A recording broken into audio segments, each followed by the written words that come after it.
coffee time.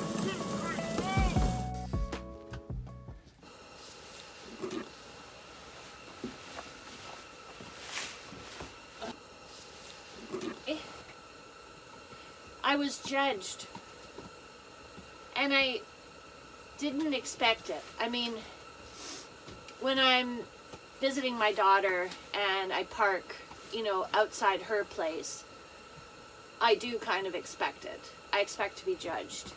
I was accosted by a neighbor with a headlamp who continued to argue with me or at me for probably almost 15 minutes. Even when I said, I'm just visiting my daughter, well, how long is this going to go on for? It's like, I'm here for the winter. And occasionally, I visit my daughter. I think in December, I spent 4 overnights, and 2 of those were Christmas. Mostly it's just I, swoop in and grab the dog and take off, or, hang out for tea for the afternoon or something. But he's like, we've noticed there's an RV in the neighborhood. Now, those are the scenarios that I expected. Where I didn't expect it was from a, quote, friend that I met at Weir Beach, who was living the RV life herself until, the last year or so. I got a message from her. I'm around if you're in town. And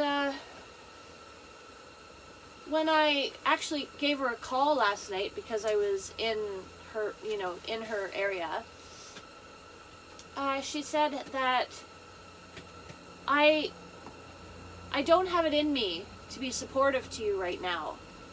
You have a whole host of problems that I can't deal with.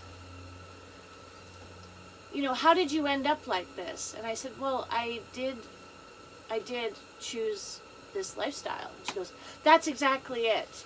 You're silly, and I don't have the ability to be there for you. And she said, and frankly, I don't want to be your friend anymore. And I said, well, I'm sorry to hear that. That's awfully judgmental. And I'm like, the more judgmental we are of others, the more alone we end up being. And she says, I'm okay with that. It's like, I'm glad for her, because when I met her, she was kind of like the person who, she seemed to be constantly busy visiting other people around the park. And there was people that basically told her to almost F off, right? Because it was like frequent, daily, I had a friend over, and she immediately came over, to find out what's going on. And I know that she didn't find really the social life she was hoping to have at the RV park. And I mean, she came across as somebody who wasn't all that self-sufficient within herself, right? I mean,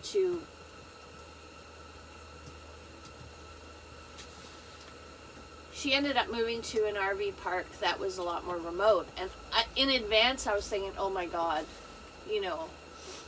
who's she going to talk to? I mean, I would do well in something like that. I think there was only like less than 10 RV sites, and it was in a remote area, trees, ocean. To me, that sounds like heaven. But for her, I was like, I don't know how she's going to do it. And sure enough, within a couple of months, it just was not working out for her. And she had managed to alienate already at least one of the neighbors that she did have, and the place wasn't even full. So it's interesting because I honestly I kept in contact with her because I thought, basically she seems like a decent enough person. She's just maybe lonely, maybe a bit odd, but we all are, right? We're all odd in our own, we all have our own unique brand of oddities. So, I mean, she was not like a core person to me by any means, but during the pandemic,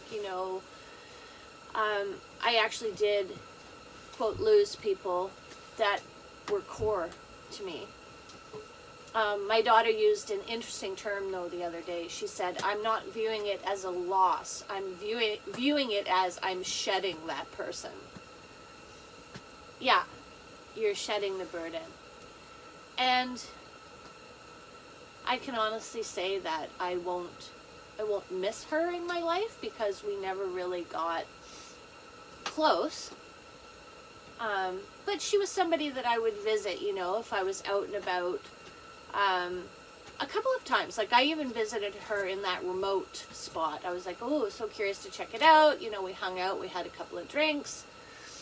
And, and then, I mean, I've made the effort to visit her a couple of times. But I guess that just goes to show you, right? If you're just going to visit somebody because you think maybe they're lonely, and I mean, I did enjoy her company. I did. Like, it wasn't like a pity visit or anything. Like, if I found her intolerable, I wouldn't have bothered. But yeah, I just found it quite puzzling. So, I sent her a message. Hi, blank. I promise I won't bother you further, but I just looked at your last message to me that looks like it was Tuesday, which says, quote, I'm around if you head out this way. I totally respect your right to change your mind and also to set whatever boundaries you are comfortable with. It just seems rather out of the blue and very judgmental, especially given that you know what it's like to have others judge you when you were doing your RV life and they didn't understand. She said, I think you're silly and I just don't understand what you're doing. And I mean, she used to talk to me it was a fairly common topic about what her sister was saying, or, just various judgment she was getting from people in her past life. And, she worked like a union job and she's retired, so she has a pension. And, and that was one of her reasons for rejecting me, is that I don't. I still need to work. I'm having some financial problems right now because I didn't, the job I took isn't getting the amount of hours I was expecting. I mean, in the busy season, I knew it would be dead in January, February for sure. Anyway, I'm not whining. Just saying that's the cause of having some financial woes that I'm getting through. Back to the message. Okay, so you know what it's like to have others judge you when you were doing your RV life and they didn't understand. For me, it's like camping, and I would much rather live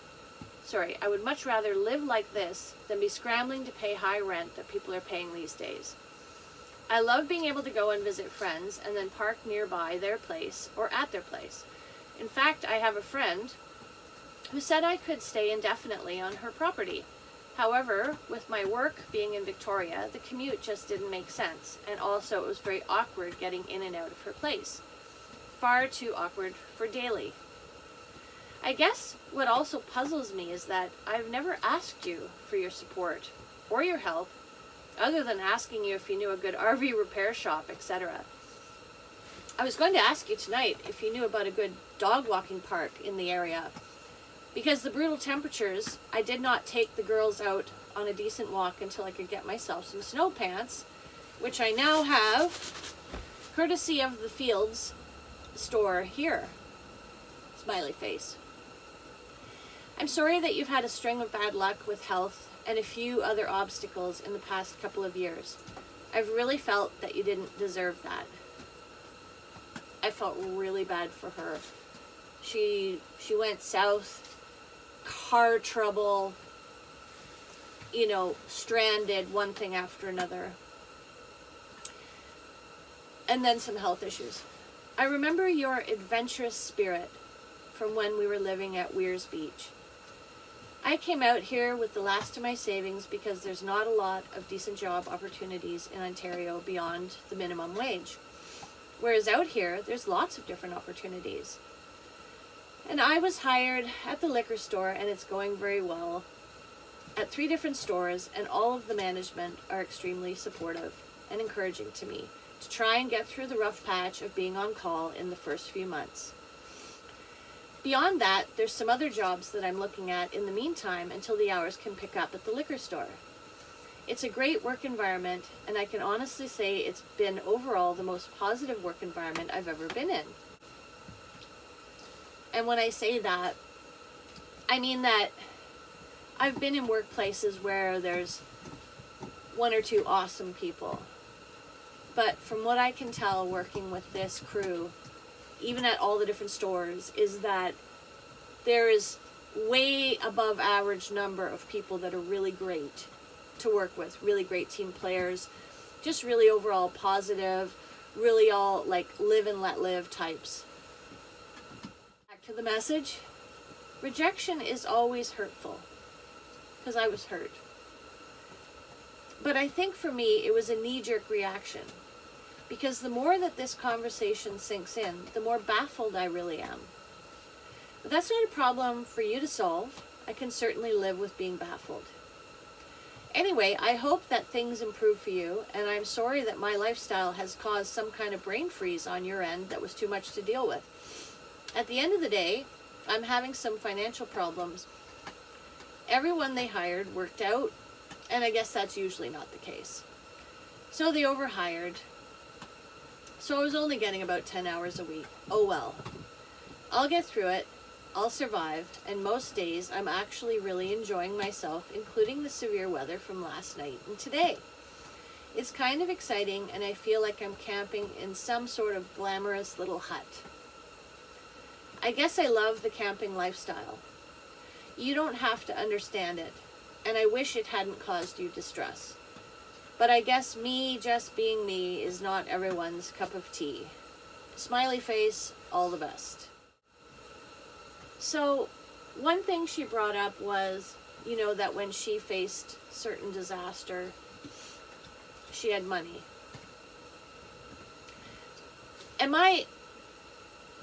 So it comes down to this of, you know, some of us will have a life circumstance where for a time, maybe we don't have money or things are difficult.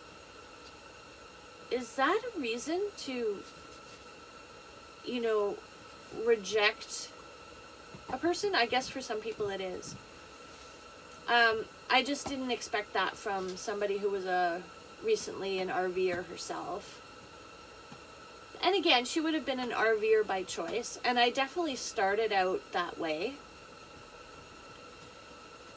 But I'm still an RVer by choice because, you know, I suppose I could just try and rent a room somewhere in some random house with some random people. But that's not the life that I wanted to live. And, you know, just because I'm having a bit of a financial challenge right now with not enough work hours, I mean, this is a temporary problem. If you've seen any of my videos, you know that I'm pretty honest about if it's not being a great day. And by the way, I can see the camera's still unbalanced. It's just unbalanced in the other direction now. I'm pretty honest about, like, I don't glam this life. But there's a lot of really great things about it. And, you know, when I said to her that I love being able to go and visit friends and then just My home's right outside. So, I mean, I can go. I can have a few drinks if I want with my daughter, with various friends.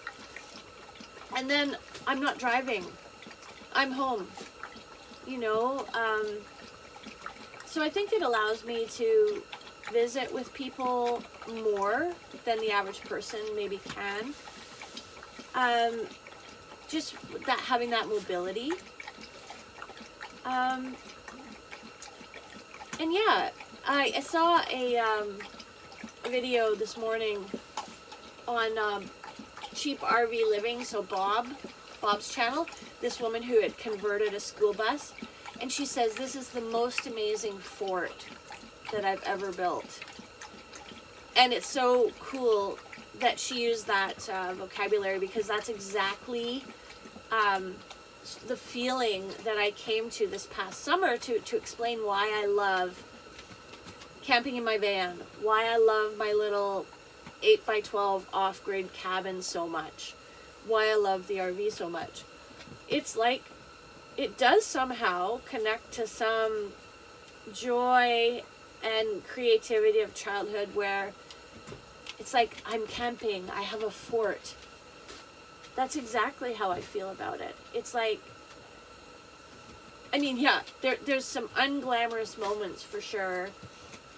And there's definitely challenging moments. And there's uncomfortable moments. Particularly, it's not the nights when it goes down sub-zero. It's the morning. It's having to get out of bed. It's having to get up and go pee. That's uncomfortable. Truly. Yeah, the mornings. The cold mornings. And, I mean, here, at least I can flip on my furnace. I can flip on the furnace for an hour. And it brings it up to where it's not uncomfortable. At my cabin, it's -9. I remember -9 was the coldest I ever did in my cabin. And that's -9 Canadian, which is about 15 Fahrenheit. -10 Canadian is 14 in American Fahrenheit. Anyway, so yeah, -9 Canadian. I'm up and I'm into my snow pants immediately, or I've slept in them.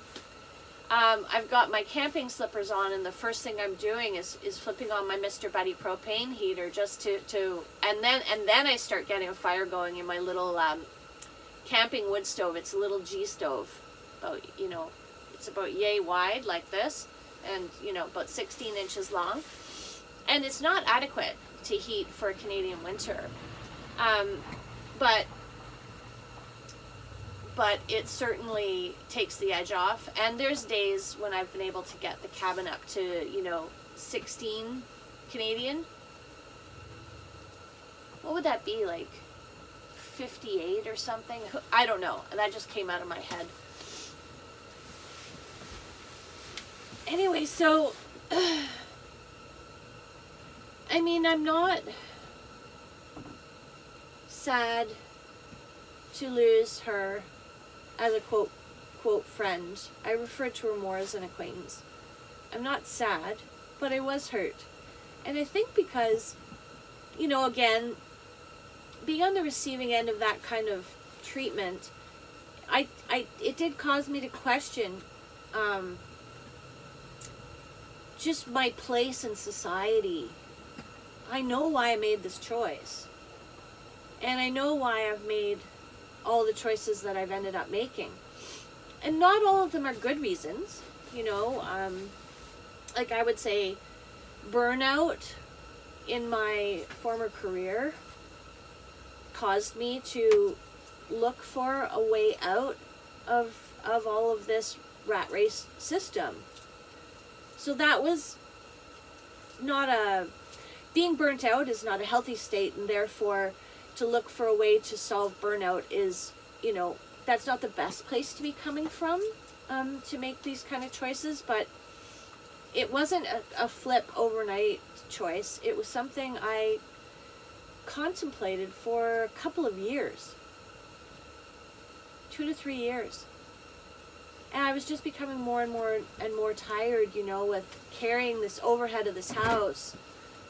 You know, run. I think I'll try and insert some footage of the house I used to live in. It was a beautiful, beautiful house. But the only thing I miss is the pottery studio. Anyway, that's off topic. I was, you know, just moved to make and share a video about the judgment. You know, it's interesting. So if you are in a campground and you have an itinerary and you're traveling, people are less likely to judge you for van camping or RVing it. But if you're not, quote, traveling on some grand adventure, suddenly your life becomes suspect. I'm interested. She said I have a whole host of problems that she's unable to be supportive about and unable to help me with. I'm not sure what they are. My whole host of problems. I mean, I do have some financial challenges. And, you know, I'm dealing with them. I know how to live cheap. And I learned that, you know, raising 2 children. I learned that especially when I was raising my daughter and I was in school.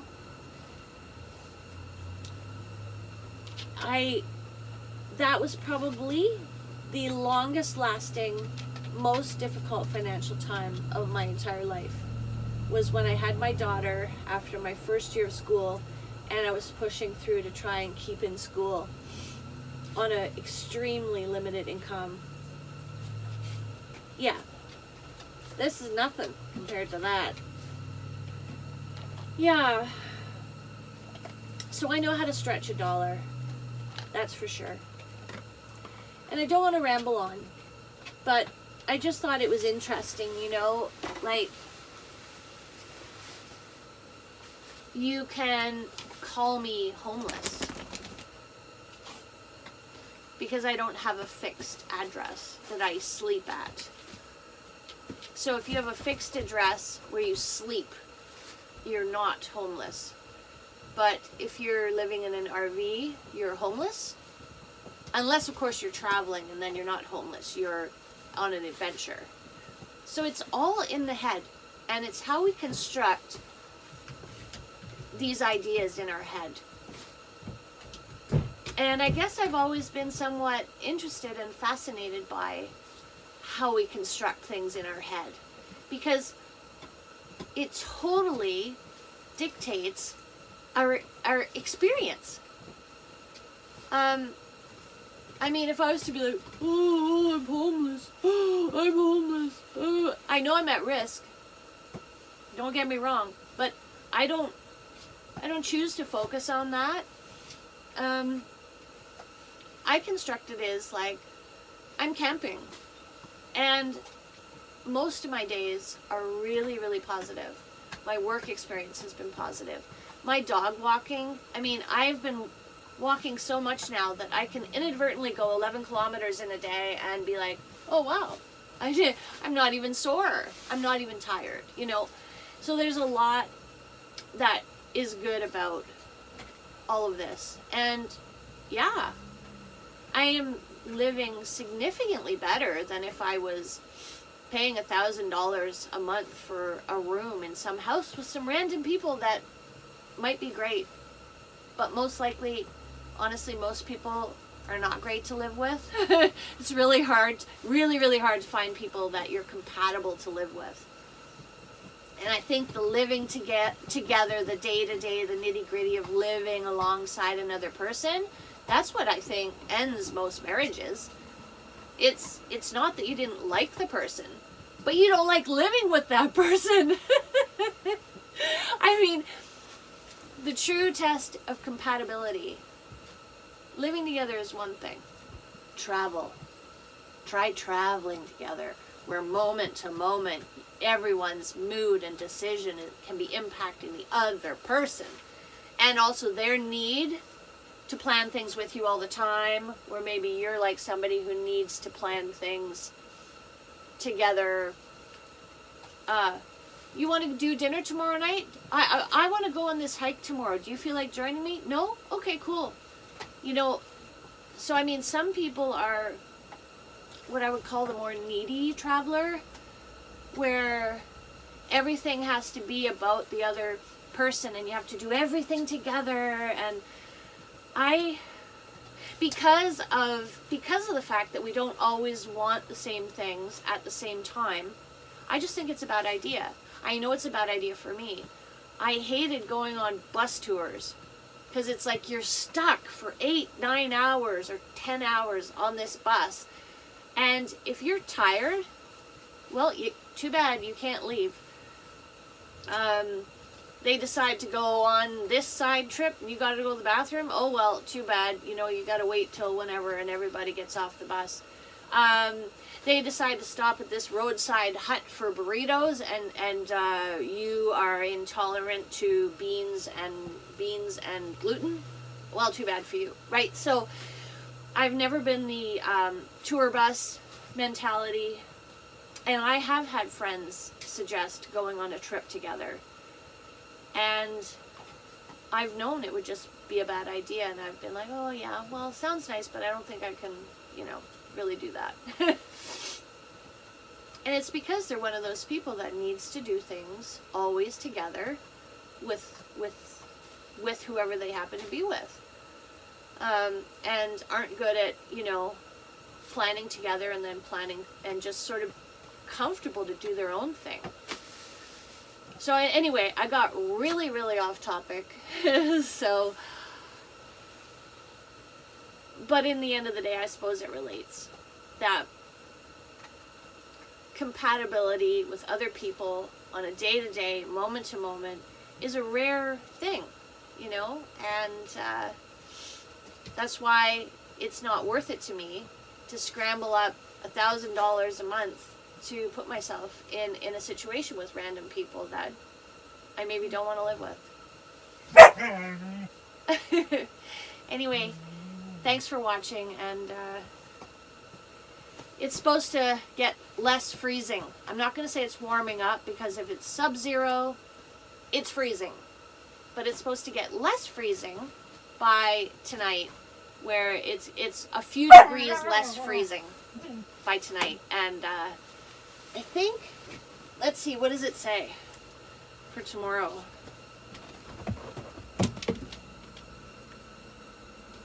Oh yeah, so tomorrow is a high of 2 degrees above freezing in Canadian.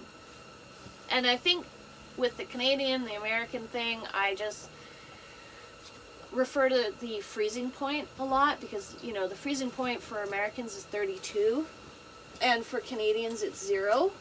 Right there, baby. Hi, sweetheart. Yeah. This is Sadie. Silly Sadie. It's silly Sadie.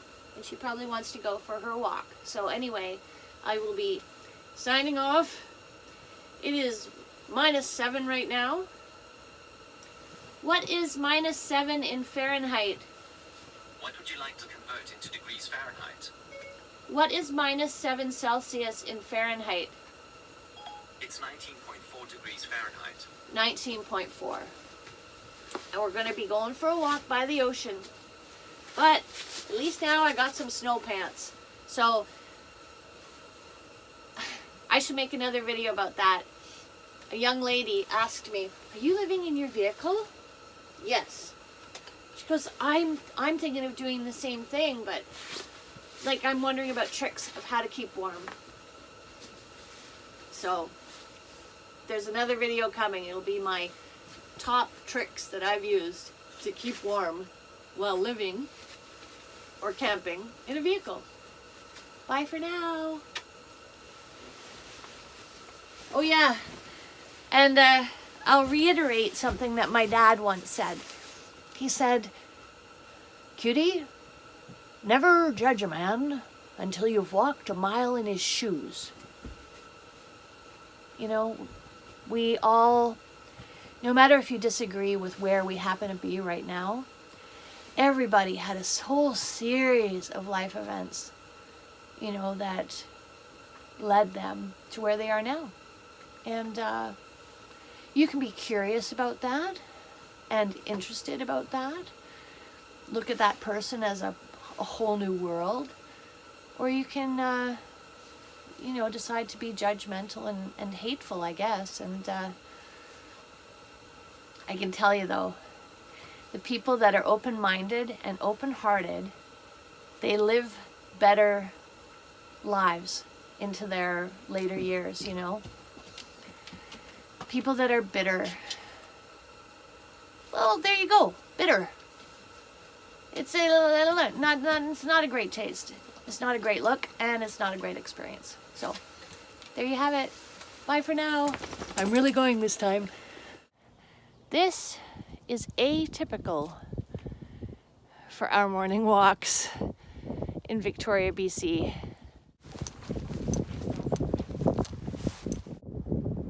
Actual ice forming as opposed to virtual ice.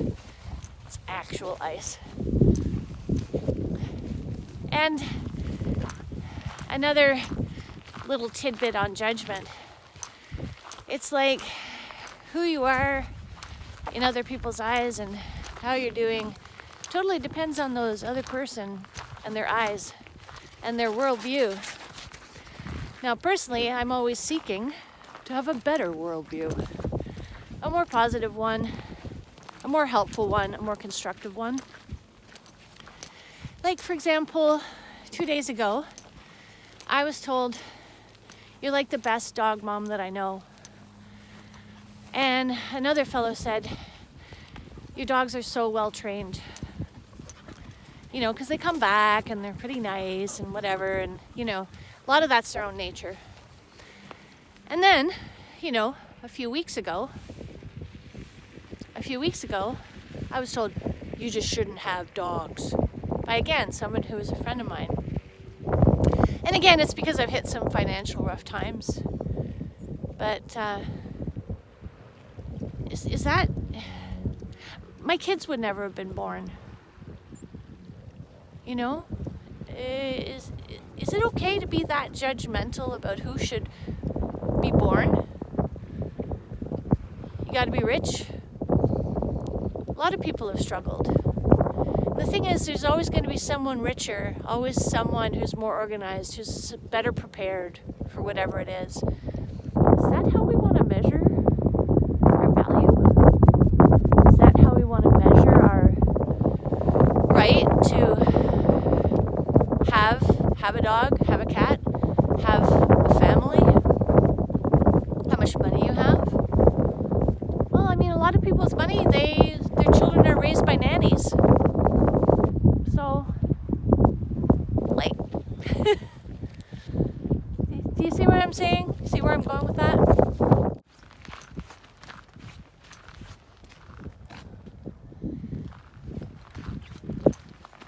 Well, see, it's mornings like this.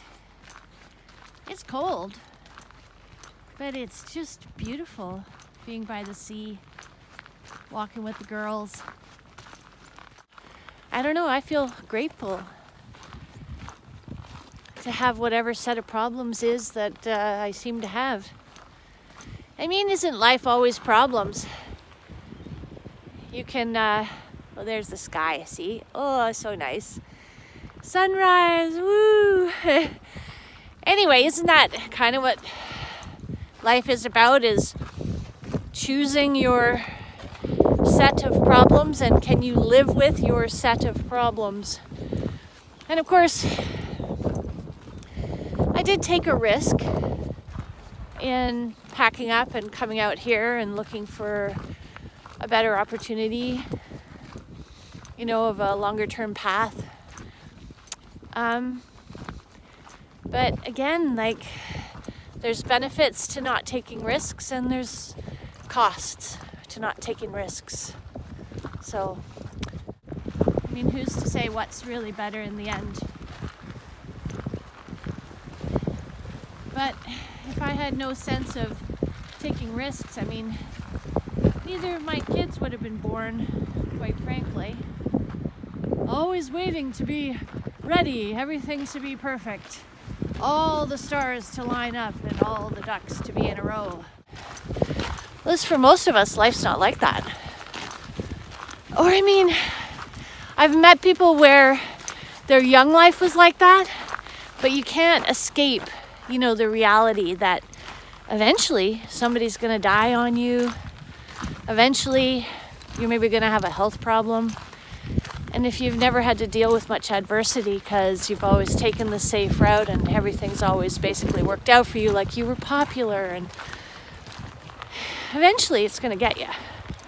Unless, of course, you just randomly drop dead when you're 44 as this popular person.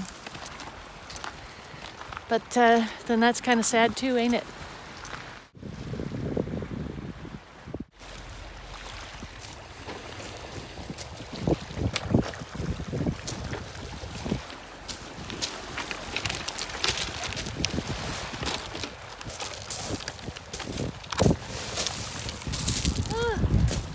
Leave it!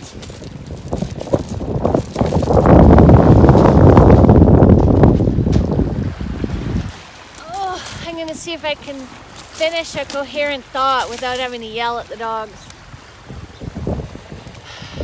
Their anxiety is really something with, still new stuff. Like they had a barking fit over a floating log again this morning. Anyway, I was thinking about my parents, about my mom and dad. I mean, would I even have been born, if they waited for everything to be perfect, and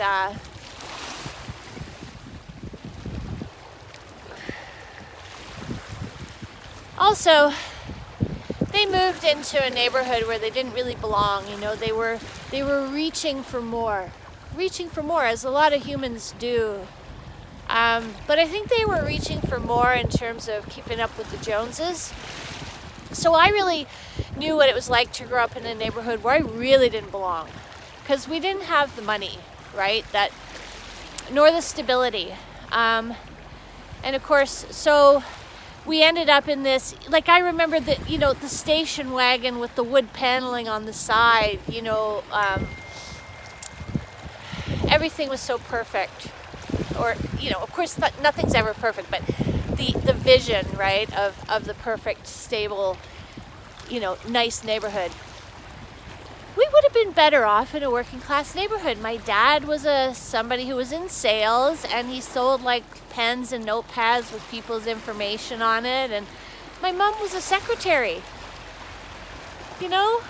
Like, they weren't doctors and lawyers and school principals and, basically like people with high-end jobs are who I ended up growing up around. And I didn't belong there, right? And of course my dad and mom, he ended up not living there. And so single parent, we were the only single parent household in the whole area.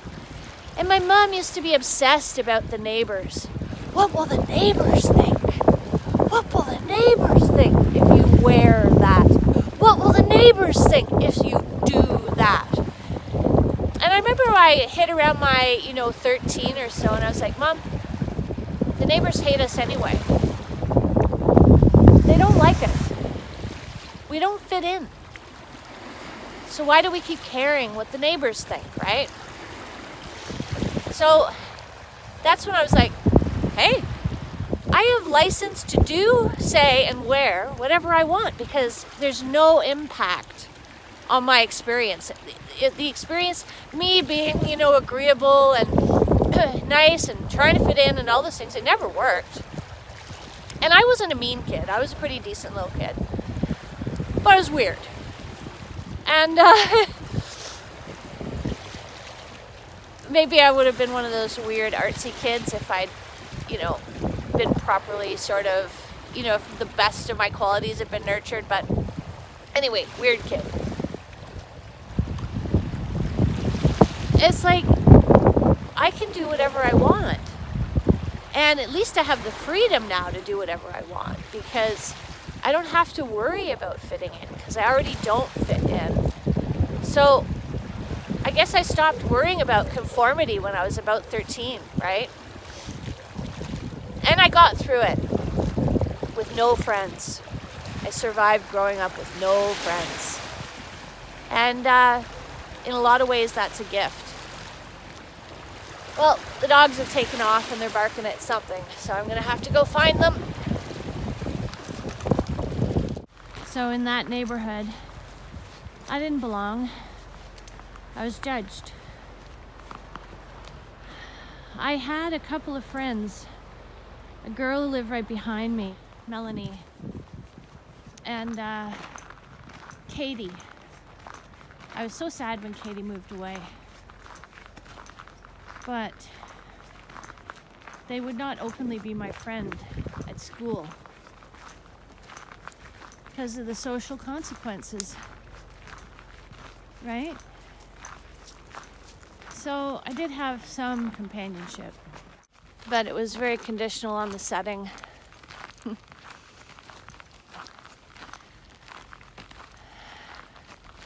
And there were these two girls, sisters, Beth and Ruth, and their mom had passed away.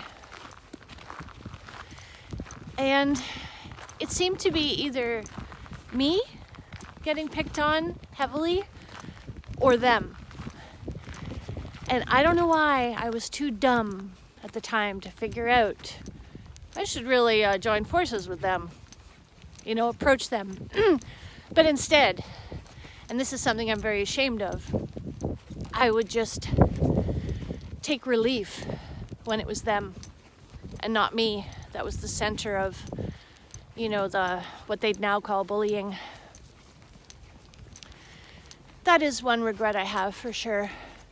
I apologize to you, Ruth and Beth, for not defending you, for not reaching out in friendship. That did change when I was a little bit older, like past kindergarten, grade 1, 2 sort of age, but it was still quite young. Maybe, I don't know, I was still maybe 6 or 7, right? At my aunt's place. She lived in an apartment in not such a great area. Now those would have been my real peeps. That's where I should have been living. And there, people thought I was cool. But they were very mean to a couple of girls for reasons that are shameful in my mind now, especially, but even then. And I remember saying it's not somebody's fault how they're born, and it's not somebody's fault what religion their parents are. So I did team up with the underdogs there. And all the other popular kids just sort of accepted it. They didn't bully me, but they didn't accept them. But so I did turn around and start to be a better person as a result of what I've experienced. And isn't that the whole point in the end, right? Thanks for watching. That was kind of a long one, but take care, everybody.